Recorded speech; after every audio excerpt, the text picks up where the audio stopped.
박수로 불러주십시오.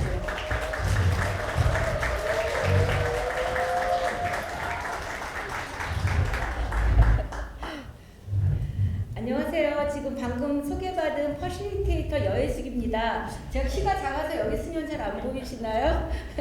근데 저는 여기 있어야 좀 안전하게 느껴져서 여기 서서 말씀드리도록 하겠습니다. 이번 2025년 정책협의회 토론회는 어떻게 보면 어떤 해결점을 함께 합의해 나간다기보다는 안전한 대화를 할 수 있는 자리를 마련해서 서로의 의견을 잘 경청하는 그런 시간으로 마련했습니다. 그래서 이제 바로 그 전문가 강연이 있을 거고요. 그리고 나면 모둠으로 토론이 있을 겁니다. 그래서 그 모둠의 토론을 도와주실 그룹 모둠 퍼실리테이터를 소개하겠습니다. 모두 일어나 주십시오. 네, 박수로 맞아주십시오.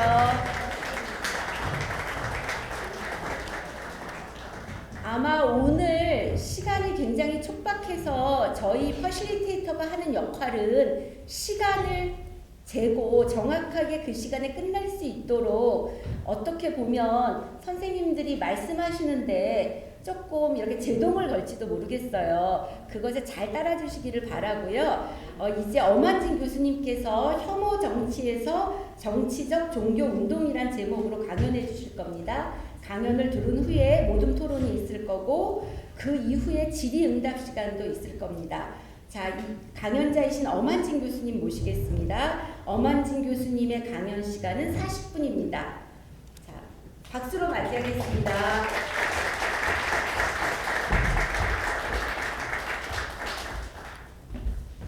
네, 안녕하십니까. 저는 한림대 사회학과에 있는 엄한진입니다. 다시 인사드리겠습니다. 지금 서 목사님께서 말씀하신 것처럼 제가 이렇게 아주 이 자리에 적절한 연사는 아닌 것 같습니다. 그렇지만 제가 감히 그래도 좀 주저하다가 이 주제로 말씀을 드리기로 하게 된 것은 아무래도 이제 요즘에 개신교 극우 이렇게 얘기되는 그 현상 자체에 대해서는 아마 여기 선생님들이 훨씬 더 생생하게 잘 아실 거라고 생각이 듭니다. 근데 좀 우리에게는 여전히 좀 새로운 낯선 현상이기 때문에 좀 그 배경적인 그런 얘기들도 좀 필요하실 것 같아서 그런 그 메인에 있는 얘기가 아니라 사실 그건 좀 배경에 있는 요 개념들, 그다음에 아까 말씀하신 것처럼 다른 나라의 어떤 상황들 그런 것들을 좀 전해주고자 이 자리에 섰습니다. 먼저 제목을 전체 오늘 행사의 부제에 혐오의 정치와 극우 개신교라고 되어 있죠. 그래서 그거나 그거하고 비슷한 혐오 정치에서 정치적 종교운동. 제가 제목을 잡는데 사실 좀 되게 능한 편인데 이번에 이 강연의 제목을 이렇게 정하는데 되게 좀 힘들었습니다. 그래서 대략 다루는 내용이라는 게 극우라는 거, 그 다음에 개신교 진영에서 나타난 현상이고, 그 다음에 개헌, 탄핵, 등등 그런 건데 그 하나하나는 이제 이렇게 떠오르는데 그것들을 이렇게 단어로 만들고 또 이렇게 문구로 만드는 게 되게 힘들더라고요. 그리고 사실 저는 좀 이따 말씀드리겠지만 극우라는 용어 자체도 저한테도 굉장히 우리 한국 상황에서 좀 낯설고 선생님들은 어떨지 모르겠지만 저는 굉장히 조심스럽기도 하고 그 다음에 혐오 같은 경우에는 워낙 익숙해 한 10여 년 됐죠 벌써 그런 용어가 우리 사회를 이렇게 표현하는 용어가 된지 그래서 제가 이런 제목을 잡는데 굉장히 좀 힘들었다는 말씀을 좀 드리고요. 실제 지금 여기 나와 있는 제목도 이제 내용을 들으시면은 저런 의미였었구나 하고 이제 이해를 하실 수 있을 것 같습니다. 그 다음에 우리가 오늘 이 자리에서 이런 얘기를 하게 된 그 시발점이 된 어쩌면 기회를 준 좀 슬픈 것이긴 하지만 계엄 사태가 있었죠. 그 제가 뒤에 보편성이다. 계엄 사태나 개신교 극우가 되게 보편적인 현상이다.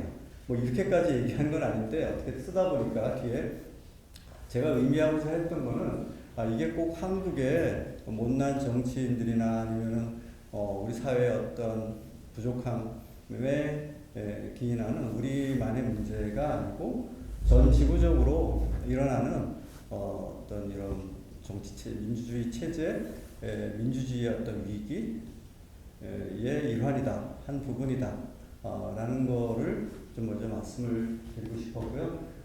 민주주의 위기라는 게 뭐냐, 좀 이렇게 혼란스러운 정치적으로 권력 투쟁하고 뭐 그런 모습을 떠올리시겠지만 그걸 포함해서 훨씬 더 많은 그런 민주주의의 위기의 내용들이 있는데요.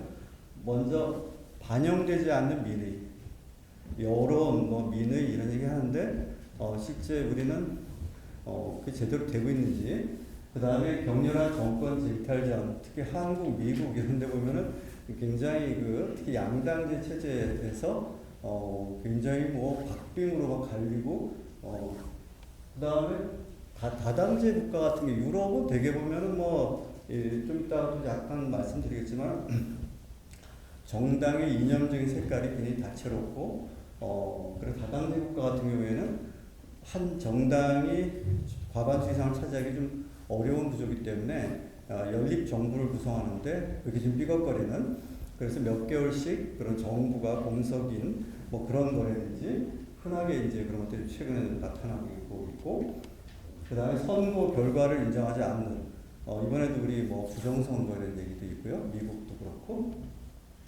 다른 나라도 마찬가지. 선거 끝났다 그러면 그 다음에 관심거리는 사람들이 이걸 복종을 할 것이냐, 패배자가 그런 게 어느 나라나 지구상의 어떤 나라의 선거에서도 관심사일 정도로 이게 보편화된 현상이고, 시민 불복종이라는 건 프랑스 대혁명 때 나타난 하나의 어떤 우리 시민의 권리로서 굉장히 신성한 권리로서 이렇게 제시가 된 건데, 사실은 이런 일이 일어나지 않는 게 좋겠죠. 근데 불행하게도 이런 체제나 정권에 대한 시민 불복종이 꼭 어떤 극우파가 아니라 이제 다양한 이제 사람 경우에 이런 일이 일어나고 있고, 계엄과 같은 예외적인 조치, 제가 계엄이 보편적이다, 그리고 계엄이 실제 다른 나라도 일어나냐, 그렇지 않죠. 계엄이라는 거를 우리나라는 허용을 하고 있지만은 그러니까 대통령이 어떤 무력,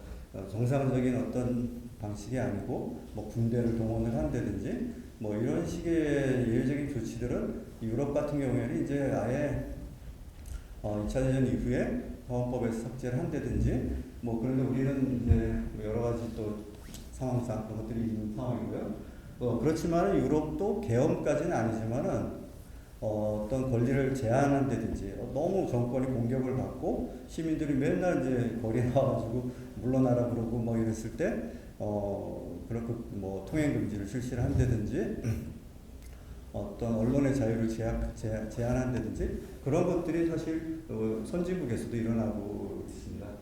그다음에 극우 세력 구상은 더더욱이나 아주 보편적인, 물론 유럽이 대표적인 이제 사례이긴 하지만은 다른 지역도 중동이나 아프리카나 남미나 이런 데조차도 지금은 이제 사실 또 동아시아까지도 이런 현상들이 나타나고, 그 다음에 개신교 극우라는 그런 표현이 여전히 생경하긴 한데 그런 것도 이미 이제 오래된 그런 혐오 현상이나 정치적 종교 운동의 사례들이나 극단주 현상, 그런 많은 사례들 중에 하나를 우리가 최근에 이제 경험하고 있다, 이렇게 보시면 되겠습니다.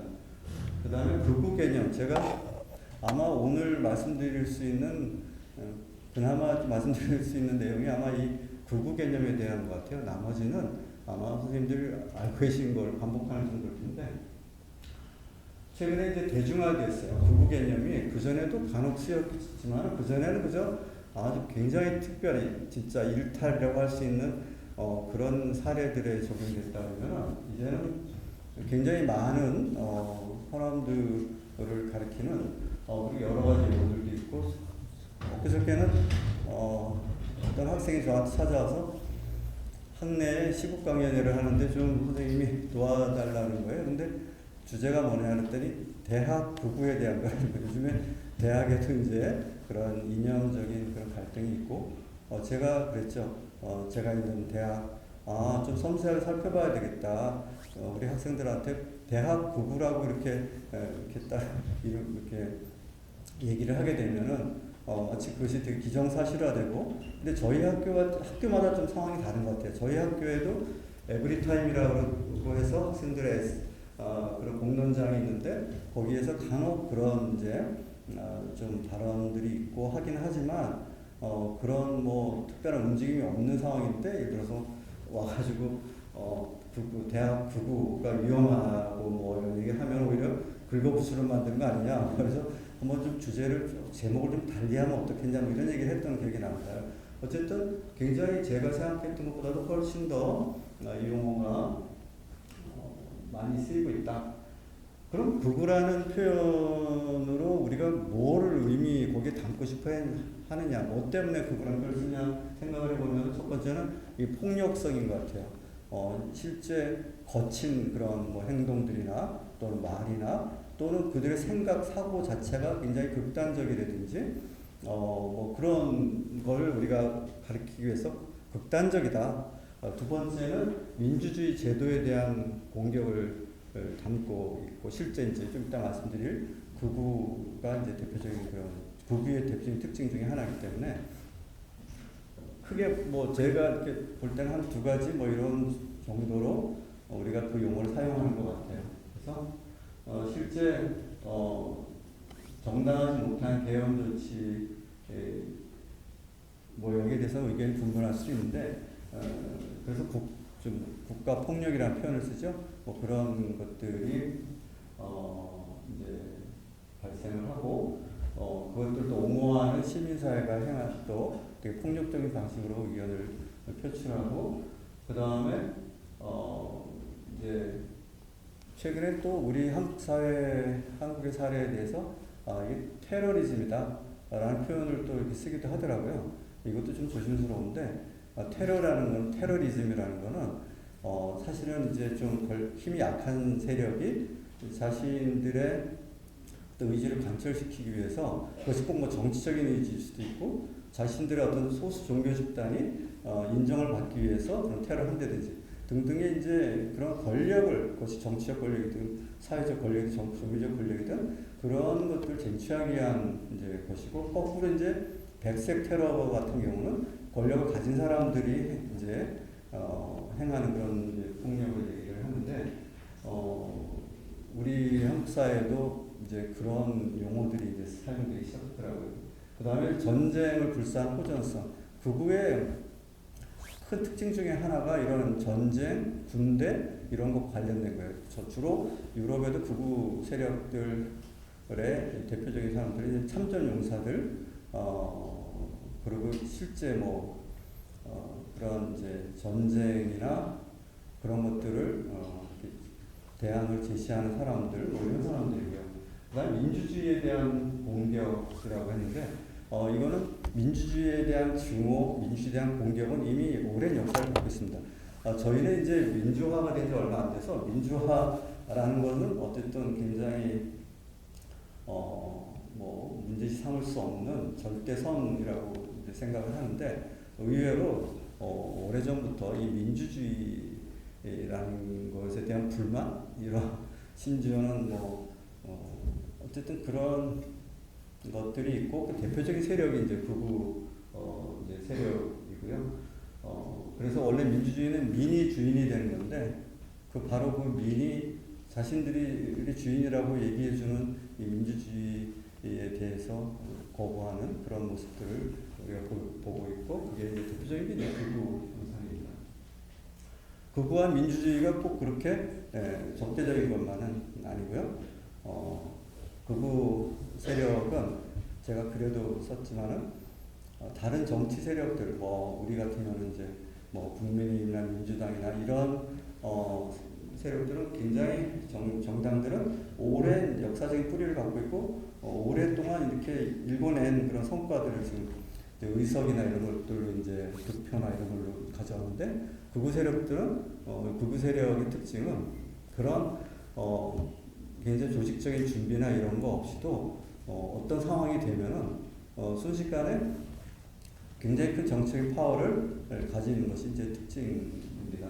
그래서 그런 이들에게 선거, 이런 정당, 이런 민주주의 제도가 굉장히 그 단비와 같은 자신들의 생각을 관철하는 그런 것이기도 하기 때문에 그래서 실제 유럽 같은 경우에 이제 그 일종의 뭐 세대 같은 게 있는데 그것과 처음에는 이런 민주주의에 대한 되게 비판적인 얘기를 하고 그러다가 나중에는 이게 우리한테 되게 도움이 되네 해가지고 적극적으로 제도권 내로 들어가고 그래서 지금 이제 그런 큰 혜택을 받고 있다고 볼 수 있습니다. 그런데 극우 개념 제가 이제 오늘 강연에서 극우 개념에 대해서 되게 초점을 맞추는 거는 이 극우 개념을 우리 한국 사회에 적용하는 것이 가지는 어떤 좀 난점이랄까. 첫 번째는 극우라는 이제 표현을 쓰는데 우리는 극우하면은 우파에서 조금 더 나간 거 이렇게 생각을 하거든요.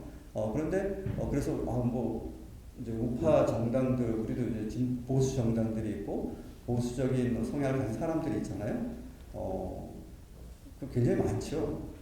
그런데 극우라는 거는 어떤 관계에 있냐 우리 보수와. 근데 어떻게 보면은 우파는 극우는 심지어는 좌파 그러니까 우파보다는 어떻게 보면 좌파에도 가까운 그런 측면들을 갖고 있기도 해요. 왜냐하면은 우파라는 거는 전통적인 어떤 질서나 지금 현재 상황을 가능한 한 건드리지 않으려는 쉽게 마치 건물 같으면 이제 리모델링 인테리어를 바꾸고 이 정도는 모르겠지만은 크게 이렇게 급격한 변화를 원하지 않는 세력인데 극우는 그런 우파의 전통적 우파와 달리 굉장히 좀 과격하고 어마어마한 얘기들도 하고 그런 면에서 우리는 이제 되게 보수 세력, 뭐 극우 세력 막 섞어 쓰기도 하고 그러잖아요. 근데 이 양자 간의 이제 관계에 대해서 좀 따져봐야 된다 이런 생각이 좀 들고요. 그 다음에 극우라는 것은 원래 태동할 때부터 이제 그 내부의 좀 그런 다양성이랄까, 그 좌파 우파 또는 진보 보수는 어느 정도 그래도 좀 구분이 좀 어느 정도 되고 명확한 정체성이 있는데 비해서 극우라는 것은 극우 진영에 가담하는 사람들의 그런 출신을 보면은 뭐 좌파에서도 없고 우파에서도 없고 그 다음에 실제 그 내용 면에서도 보면 굉장히 복합적인 거예요. 그렇기 때문에 그 다음에 극우의 지지층, 지지 세력이라고 하는 사람들도 단지 뭐 초기에는 극우가 굉장히 좀 불우한 사람들, 특히 이제 좀 어려운 노동자 계급이나 뭐 이런 자영업자나 이런 사람들의 정당인 이념이다 이렇게 생각들을 많이 했는데 최근에 또 그렇지도 않아요. 굉장히 중산층화되고 뭐 별로 문제가 없는 사람들인데 굉장히 왜 저렇게 극단적인 모습을 보이지 할 정도로 심지어는 우리 사회를 주도하는 뭐 좀 자본가 계급이랄까, 자본가 계급, 뭐 엘리트층 이런 사람들도 그런데 나와가지고 이렇게 합류하고 있어요. 누가 봐도 진짜 엘리트 중에 엘리트인데 그래서 그 내부의 그 구성이 굉장히 다양하다. 그 다음에 이제 극우와 함께 우리가 이제 떠올리게 되는 이런 혐오 뭐 그런 데 이렇게 나서 앞장서는 사람들 이런 사람들 역시 마찬가지입니다. 예를 들어서 뭐 2030 뭐 남성 청년 남성들 이러면은 되게 뭐 좀 부정적으로 우리가 생각을 하고 있는데 그 사람들이 뭐 극우라든지 또는 혐오 현상 이런 데 참여하는 그 계기나 또 그 사람 머릿속에 뭔 생각이 들었지 이런 걸 이렇게 보면은 오만 가지 그런 다양한 사례들이 있는 거예요. 그걸 하나로 해서 이 사람들은 뭔가 이념적으로 참 무장이 돼가지고 이제 무서운 사람들이다. 이건 전혀 아니거든요. 그렇기 때문에 우리가 극우나 또는 혐오 세력, 혐오를 하는 사람들이라고 해서 통칭해가지고 그렇게 쉽게 얘기해서는 안 된다 하는 생각을 말씀드리고요. 한국 같은 경우에는 더더욱이나 이제 좀 극우 개념 적용할 때 좀 어려운 점이 있는 게 이제 극우가 이제 과거에는 안 그래도 지금은 유럽에서 버젓한 그런 이제 정치 세력의 하나로 이념의 하나로 자리 잡았습니다. 과거에는 본인들도 나를 왜 극우라 그래? 나는 극단적 세력이 아니야 이렇게 항변을 했다고 하면 지금 극우라고 불리는 데 대해서 그리 거부감도 없고 마치 예전에 극좌라고 해서 좀 좌파 중에 조금 센 사람들에 대해서 극좌라고 불렀을 때 하고 비슷하게 그때 이제 극좌에 대해서 좌파 그 당사자들은 그렇게 싫어하지 않았던 기억이 나요. 그러니까 나는 보다 순수하게 그 좌파의 이념을 현실에 굴하지 않고 지켜내려는 사람들이다. 이런 이제 일종의 어떻게 보면 근본주의적인 그런 거라고 이렇게 생각을 했다고 하면 그것도 마찬가지로 그렇게 자신들에 대한 그들도 이제 이걸 받아들이는데 우리나라 같은 경우에는 극우하면은 아주 못난 아니면은 위험한 세력 그렇죠. 아주 비하하는 표현으로 많이 이제 쓰인다. 그런 어쨌든 그런 차이가 있다. 이런 것들을 좀 우리가 알아야 될 것 같고요.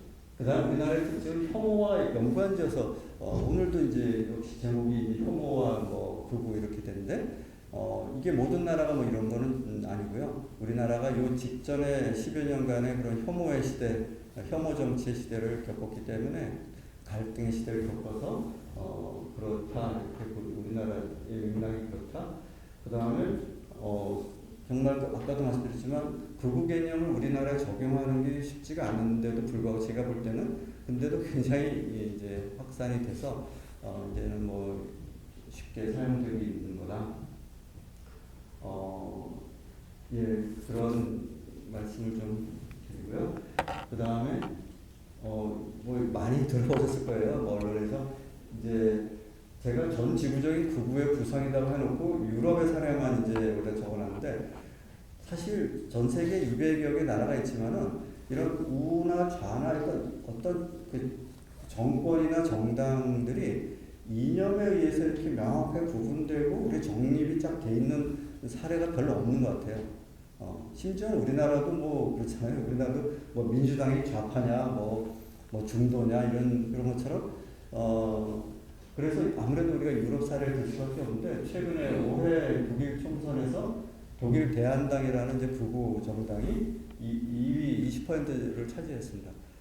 예를 들어서 한 30년 전만 해도 이런 의회 진출을 못하는 게 일반적이었고 기껏해야 2, 3% 이랬는데 지금은 주요 정당이 됐고 그 다음에 유럽 의회 선거 물론 유럽 의회 선거는 유럽 회원국 유럽연합 개별 국가 선거하고는 조금 양상이 다른데 여기는 보다 조금 극단까지는 아니지만 좌파나 극우파가 훨씬 더 많이 득표를 하는 경향이 있습니다.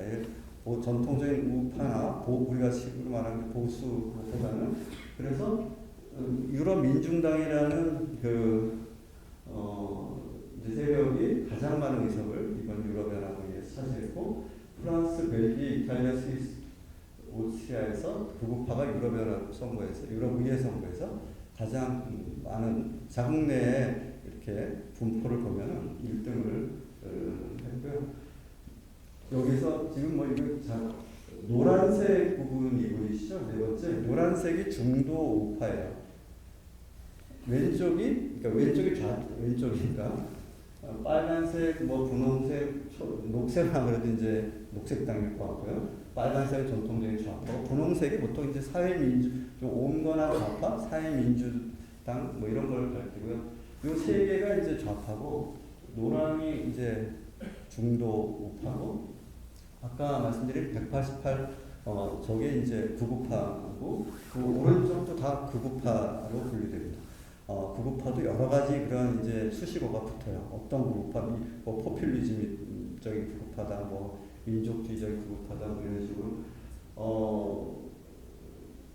그러니까 이념적인 이 유럽입니다. 유럽의 이념적인 구도가 이렇다. 그럼 보수, 우리가 생각하는 국민의힘 같은 그냥 일본 보수는 어디로 사라졌냐? 우리가 굉장히 유럽의 차원에서는 이렇게 극단화되어 있는, 양극화되어 있는 그런 모습을 우리가 볼 수 있고요. 중도가 살아남기가 굉장히 좀 힘든. 그다음에 여기가 아까 말씀드린 이제 그 유럽연합 선거에서 구구파가 1등을 차지한 나라들이고요. 이건 아예 그 나라 개별 나라에서 구구파가 정권을 장악하고 있는 그런 나라들의 사례입니다. 여기에 그 회색으로 주변에 둘러싸인 것은 회원국이 아니고요. 하얀색과 지금 짙게 짙은 색으로 되어 있는 부분이고요. 그래서 핀란드, 벨기에, 네덜란드, 이탈리아, 뭐 오스트리아 이런 나라들이 구구파가 집권을 하거나 주요 정당인 나라들이고요. 아시겠지만 프랑스도 구구파가 항상 이제 대선에 결선에 진출을 하는 그런 이제 상황입니다. 뭐 예상하시겠지만 이런 좀 극단적인 그런 이념이나 세력이 이렇게 이제 세력을 얻는 이유는 사회의 총체적인 위기겠죠. 그래서 유럽은 벌써 뭐 일종의 병자 비슷한 느낌을 우리는 오래전부터 받았어요. 일본도 뭐 그랬었고 우리나라도 지금 압축 성장에서 압축 소멸 뭐 이런 책이 나오더라고요. 물론 소멸은 성장에 비해서는 압축적으로 이루어지는지 모르겠는데 그래서 한국 사회 같은 경우는 해결되지 않고 있는 문제가 너무 많은 것 같아요. 벌써 똑같은 얘기를 한 20년 한 것 같아요. 뭐 저출산 이런 문제뿐 아니라 우리 사회에 가장 진짜 이제 특히 젊은 사람들이 겪는 어려움 같은 거는 거의 뭐 그냥 그대로 유지가 되고 있기 때문에 이게 아니 뭐 이렇게 살면 되겠지 어떻게 그냥 유지가 되겠지 하고 우리는 약간 방심을 할 수 있는데 지금 이제 그런 지가 한 세대 딱 된 것 같아요. 한 20몇 년. 그래서 이 시간이라는 게 이게 무시하지 못하는 팩터인 것 같아요. 이게 1, 2년, 뭐 10년, 20년, 그런데 이게 장기화될 경우에는 결국에는 그게 뭔가를 만들어내요. 유럽이 아까 그런 구구파들이 선전하게 된 거는 시발점은 1980년대부터였죠. 80년대 처음 이제 구구파가 뭐 지방의회 선거 같은 데서 의석을 한 석 다 차지하고 그런 지 지금 40여 년 만에 굉장히 이제 그게 성장을 했는데 그게 너무 오래됐다라는 느낌을 이제 저는 가지게 되고요. 그다음에 한국 같은 경우에는 이제 최근에 왜 우리 한국이 사라질 수도 있다 뭐 몇십 년 후면은 그런 얘기를 이제 하게 되는데 제가 왜 인구 담론, 인구 수나 인구에 대한 얘기가 왜 중요하냐 하는 거를 생각을 해봤어요. 우리나라에서 사람들이 가장 크게 느끼는 것들, 인구와 관련된 것들이 파시즘이나 극우 현상에 아주 중요한 그런 요인이 됐었습니다. 그래서 나치 독일에서는 인구의 이제 수보다는 거기선 이제 독일이 위기에 몰렸을 때 인구의 질이랄까? 우리의 국민 중에 이런 좀 퇴행적이고 좀 병적인 존재들이 있어. 이래서 이제 그것이 하나의 뭐 원인인 것처럼 했던 것처럼 최근에도 프랑스 같은 경우에는 자국 내 외국인들의 수가 늘어난다든지 그래서 그들로 인해서 질이 떨어진다든지 인구의 질이 뭐 이런 얘기들이 굉장히 잘 먹혀서 결국에는 지금까지 오게 되고요. 최근에 이제 난민 문제를 중심으로 해서 극우파가 성장을 하는데 동유럽이나 뭐 북유럽 이런데 특히 더 그런데 그런 쪽도 역시 인구에 이제 그들이 몰려오고 그들로 인해서 우리의 어쨌든 인구의 질이 저하되는 한국도 마찬가지로 최근에 뭐 어떤 뚜렷한 뭔가 그거에 대한 견해가 사람들의 우리나라 인구 이 문제에 대한 견해가 정립된 건 아니지만 굉장히 그것이 좀 성급하게 얘기가 되고 있고 좀 그래서 이런 것이 향후에 어떤 불씨가 될 수 있지 않나 이런 생각이 좀 들고요. 이제 정치와 종교 또는 이제 극우와 종교의 관계, 극우와 종교의 친화성, 역사적인 실제 그 극우 현상이 이제 나타나게 되는 것은 이제 현대화되면서 사라지게 되는 어떤 전통적인 사회 모습들 이런 것들을 지켜내기 위한 우리 민족의 순수한 모습들 이런 걸 지켜내려는 그런 어떤 발버둥이었다고 볼 수가 있고요. 또 하나가 예전에 유럽 같은 경우에 유럽뿐 아니라 전통 사회에서 종교의 역할이 굉장히 지금보다 이제 컸었고 그런 종교를 구출해내는 그런 게 이제 극우의 또 한 중요한 부분이었죠. 그러다 보니까 그런 이제 종교도 또 그런 이제 이해관계가 맞는 그런 극우 현상, 파시즘에 동참하기도 했었고요. 그 다음에 극우와 이제 종교의 관계를 보면은 그 극우의 가장 큰 특징 중에 하나는 역시 이제 민족주의, 아주 극단적인 어떤 좀 민족주의, 배타성 이런 것들을 갖고 있는데 이것이 이제 종교와 민족주의의 관계가 굉장히 이제 좀 유사성이 많은 둘 다 공통점이 뭐냐?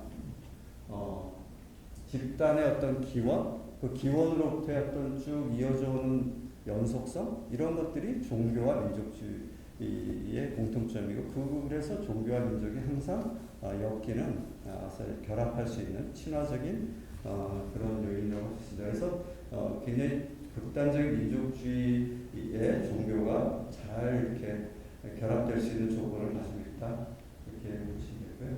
우리나라는 이제 뭐 아직 저번 아까도 말씀드렸지만 뭐 이렇게 이름을 붙이고 뭐라고 쉽게 단정하기는 어려운 상황인 것 같아요. 근데 우선 보이는 특징은 뭐 아시겠지만 그런 이질적인 존재들에 대한 어떤 좀 거부감 이런 것들이 있고 국가에 대한 적대감 이런 물론 이것이 꼭 뭐 어떤 종교계에서만 나타나는 점은 전혀 아니고요. 그 다음에 아무래도 반사회주의적인 그런 경향 그래서 극우라는 거는 무엇보다도 사회주의로의 어쨌든 변화 이런 것들을 막아내려는 움직임도 이제 극우의 그 특징이었고 종교에서도 이제 그런 부분 점들이 나타나요. 이거는 이제 마지막으로 혐오에서 제가 제목이 혐오의 정치와 함께 계시는데 한동안 혐오 얘기를 하다가 지금 이제 극우 얘기로 우리 사회가 갑자기 이렇게 넘어오게 됐는데 이 양자 간의 관계 우선 혐오라는 것은 이 정치판에도 굉장히 중요한 역할을 이제 하고 있고 그 지난 대선에서 미국 대선에서 민주당 후보가 했던 얘기인데 물론 거의 이제는 뭐 회색이 짙었던 상황에서 지쳐서 이제 한 말이겠죠. 왜 우리 사회가 이렇게 갈라졌냐 하는 이제 얘기를 이제 하고 있어요. 여러분 제가 딱 들은 느낌이 혐오가 사람들 지치게 하고 있다. 미국의 그 사람들도 그렇고 우리도 이게 왜 필요하지? 또는 뭐 왜 이 혐오 중심으로 우리 사회가 이렇게 흘러가지? 이런 생각을 이제 하게 돼요. 우리 한국 사회에서 혐오의 표적이 아까 뭐 개신교, 극우 뭐 그런 거에서 나왔지만은 이런 다른 정체성이나 핸디캡을 갖고 있는 이들이나 낯선 이들이고 아무래도 뭐 경제 상황이나 사회 민주화 아무래도 우리 사회는 점점 이제 평등의 길로 갔었죠. 과거에는 인정받지 못하던 사람들이 점차 시민권을 얻고 예를 들어서 여성이 과거에 비해서 훨씬 이제 동등한 지위로 올라갔고, 뭐 이제 소수 집단, 뭐 소수자들이라든지 또는 이주민이라든지, 또는 다른 종교라든지 이런 것들에 대한 차별이 점점 어쨌든 뭐 내키든 안 내키든 적어도 공존하기 위해서는 어쨌든 인정을 하는 식으로 우리가 이제 흘러왔는데 이게 이제 순탄치 않은 겁니다. 이게 결국에는 우리가 모두 동등해진다는 것은 과거에 우위에 있었던 사람들이 기득권을 상실한다는 걸 의미하기 때문에 그게 결코 자발적으로 그 기득권을 포기한다든지 이런 평등의 길, 인간이 다 동등하다라는 것을 받아들이는 것은 이건 뭐 우리가 너무 이제 순진한 거죠. 그런 걸 쉽게. 그래서 사회 민주화라는 게 사회 곳곳에서의 어쨌든 사람들이 동등해지는 건데 그거에 대한 반발이 우리 사회에서도 이제 크게 나타나고 있다. 우리가 정치적 민주화는 1980년대에 뭐 이렇게 했지만 서서히 이제 사회 각 영역에 사회적인 어떤 민주화가 진행이 되었던 것에 대한 이제 반발이다 이렇게 볼 수가 있고요. 특히 이제 개신교가 전방위적으로 이제 지금 모든 이제 증오의 뭐 선두주자처럼 이렇게 하고 있고 특히 이제 결혼, 뭐 가족, 성 이런 것이 이제 미국과 한국에서는 중요한 그 이슈가 이제 되고 있습니다. 그 아무래도 아까도 뭐 인구 얘기하고 결혼, 가족 이런 얘기를 하게 되는 것은 이게 왜 사람들이 왜 이런 데 관심을 갖고 이걸로 사회가 갈라지지? 그건 아주 미시적이고 개인적이고 그런 일이지 뭐 개인이 알아서 하면 예를 들어서 뭐 우리 복지를 어떻게 하고 뭐 정치 체제를 어떻게 가져가고 이런 사회 정치적인 것 이런 것들로 뭐 나뉘는 건 모르겠는데 지극히 개인적인 것들에 대해서 왜 우리 사회가 이렇게 민감할까?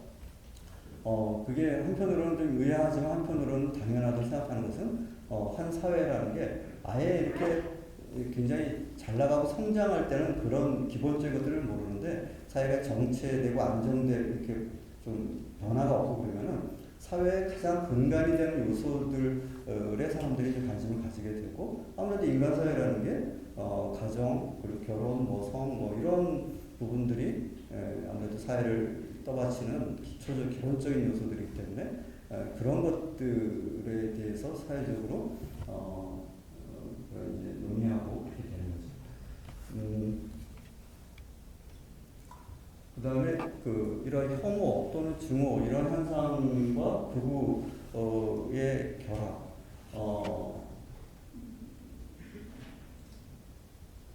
제가 이 두 가지 공통점을 생각해 보니까 아까도 말씀드렸지만 평등, 이라는 것에 대한 거부, 사람이 동등해지는 것에 대한 거부, 이것이 이 두 양자의 공통점인 것 같아요. 이 극우라는 것도 그렇고, 혐오라는 것도 그렇고, 따지고 보면은 결국 점차, 그전에 안 그랬던 그런 이제 사람들이 동등해지고, 민족 간에 동등해지고, 외국인과 한국인들이 동등해지고, 뭐 이런 것들에 대해서 좀 반발을 하는 그런 공통점이 있다. 그래서 우리 한국 같은 경우에 이제 꼭 교계에서만 일어나는 건 아니고 건강가정이라는 표현이 이제 등장을 10여 년 전에 했었고, 그래서 그 건강 가정을 지키는 차원에서 그런 가족 다양성 이런 것들을 좀 거부한다든지 그러다가 정권과 기성체제를 지키는 그런 식으로 혐오 정치와 극우라는 것은 어쨌든 기존의 것들, 기존의 질서, 기존의 위계 이런 것들을 지켜내는 그런 측면들이 좀 있다. 그리고 제가 체제의 지배, 혐오는 체제의 지배 방식이다고 이렇게 얘기를 했는데, 앞서 인구 문제가 극우나 뭐 이런 데 되게 중요하다고 말씀드렸고, 사실은 사회를 통치하고, 사람들을 통치하고, 이제 지배를 하는 데 있어서 중요한 것은 사람들의 사고방식이나 일상생활, 이런 것들에 대해서 치밀하게 이렇게 통제하는 것들이 중요하고, 이 혐오라는 게, 이 사람들을 서로 갈라놓고, 서로 간에 이렇게 견제하고, 싸우게 하는 그런 어쨌든 고도의 어떤 지배 방식 중에 하나다. 이런 차원에서 말씀을 드렸고요.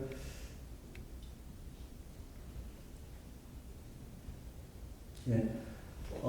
이제 아무래도 뭐 극우 개념도 마찬가지지만 이런 걸 대하는 우리가 어떻게 할 것인가 뭐 이런 것들에 대해서 아무래도 생각을 하게 되는데 극우든 뭐 혐오든 이런 것들은 불가피한 것 같아요. 예를 들어서 극우와 혐오가 동등해지는 과정의 부산물이다 말씀드렸는데 그렇다고 동등해지는 길을 포기할 수도 없잖아요.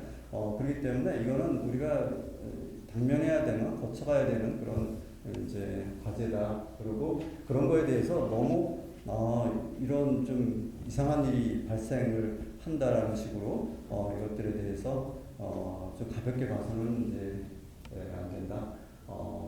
그리고 극단적으로 이렇게 이런 상황을 몰고 가는 것은 사실은 따지고 보면은 그런 마이크를 잡는 그런 선동가들만이 아니고 우리 사회 전체가 이런 방향으로 이렇게 몰고 가는 측면이 있다.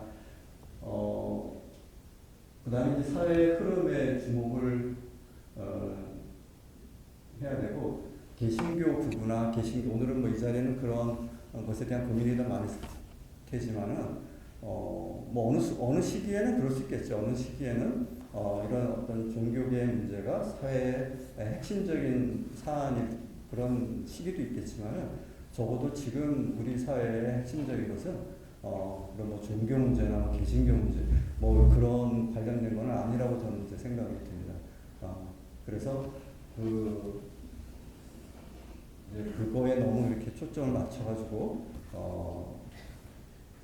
이제 하는 것보다는 사회 전반적인 흐름에 대한 각 이제 자기가 있는 곳 학계든 종교이든 정치권이든 그런 처방을 내려야 될 거다 이런 생각이 들고. 그래서 아까 말씀드린 그런 선동한 사람들을 무시해서는 안 되겠지만 너무 과대평가하거나 과도한 관심을 줘서도 안 될 거라고 생각이 듭니다. 사실 제가 뭐 과문해서 그럴 수도 있지만은 그런 선동적인 종교인들이 하는 행태를 보면은 특별히 새롭거나 뭐 좀 의식하게 되는 좀 뭔가 실력이랄까 뭐 체계적인 어떤 논리랄까 그런 것도 찾아보기 굉장히 힘든 것 같아요. 그냥 이것저것 이렇게 조합해가지고 장사하는 뭐 그런 형태라서 근데 그게 사실은 그 유럽 극우파들의 모습이기도 했던 것 같아요. 그렇게 별로 그렇게 지적이고 세련되고 체계적이고 그러지 못한, 다만 이제 그런 것들이 이제 먹힌다는 거죠. 그래서 마치 항상 공기에는 습기도 있고 뭐 공기도 있고 다 대기 중에 공기가 있지만 어느 순간에 우리가 예상치 못한 순간에 거대한 폭풍이 되듯이 항상 그랬던 것 같아요. 뭐 나치도 그랬고, 나치가 집권하기 전만 해도 전혀 예상치 못했던 거고, 그 이후의 전개 과정을 앞서 말씀드린 유럽의 상황도 그렇고, 그래서 항상 그런 것에 주시를 해야 된다고 생각이 들고요. 뭐 정교 분리주의에 대한 고민 이거 정말 필요한 것 같고요. 그래서 저희는 이제 학계에 있으니까 학자도 이제 정치나 사회에 이렇게 참여하려고 하잖아요. 그렇지만 또 너무 뭐 이렇게 성급하게 발 담고 그러면 안 되고 그런 아주 그 정교한 그 대응이 있어야 되는 것처럼 너무 또 이런 데 대해서 정치나 이런 거에 대해서 딴 세계다 생각을 하고 그랬다가는 또 사회의 또 하수인으로 전락을 할 수도 있기 때문에 그런 아주 고개를 해야 된다 생각이 들고요. 아무래도 저도 항상 고민을 하는데 학자로서 이런 문제에 대해서 어떻게 대응해야 되나 이런 고민을 항상 이제 여기 계신 분들도 종교적인 언어, 종교 고유의 언어라는 게 뭘까 이런 항상 고민을 하시고 실제 해오시는 것이지만 그런 게 쉽지 않으실 거라고 저도 생각이 들고요. 과연 차별화된 그리고 종교 고유의 어떤 소명을 다하는 말은 어떤 것일까 이런 것들을 생각을 해야 되고 마지막으로 종교 분리주의에 대한 반발 이거는 이것도 역시 이제 민주주의에 대한 저항하고 비슷한 것 같아요. 민주주의 이건 절대 선인데 지금 그거에 대해서 거부하거나 저평가하는 것들이 있듯이 종교 분리주의 뭐 당연한 거 아니야? 그렇게 생각해 왔는데 현실은 그렇지 않아. 실제 겉으로는 종교 분리주의를 표방하지만 실제는 그렇지 않은 사례들이 굉장히 많고 또 더 나아가서 이제는 그걸 좀 종교 분리주의라는 것에 대해서 근본적으로 문제 제기해야 되는 게 아니야? 라는 이제 목소리들이 또 나오기도 하고요. 그래서 종교를 피해갈 수가 없다라는 생각들을 요즘 세대들, 특히 청년을 중심으로 해서 그래서 종교의 이상에 대한 근본적인 질문들 이런 것들을 던져야 되는 시점이라고. 그것이 이제 우리 현 지금 시국과에서도 우리 종교계의 어떤 이제 대응을 해야 되는 이런 문제하고도 맞물려 있는 근본적인 이제 그래서 여기 인용을 해야 하는데 항상 대안은 있다. 다만 사람들을 충분히 설득시킬 수 있는 그런 이데올로기나 강령이 필요하다. 라는 이제 그런 문구가 있길래 제가 이제 적어왔고요. 이제 여기 계신 분들은 이제 나름의 그런 것들 준비를 하실 거라고 생각이 듭니다. 이상 제 얘기 마치도록 하겠습니다.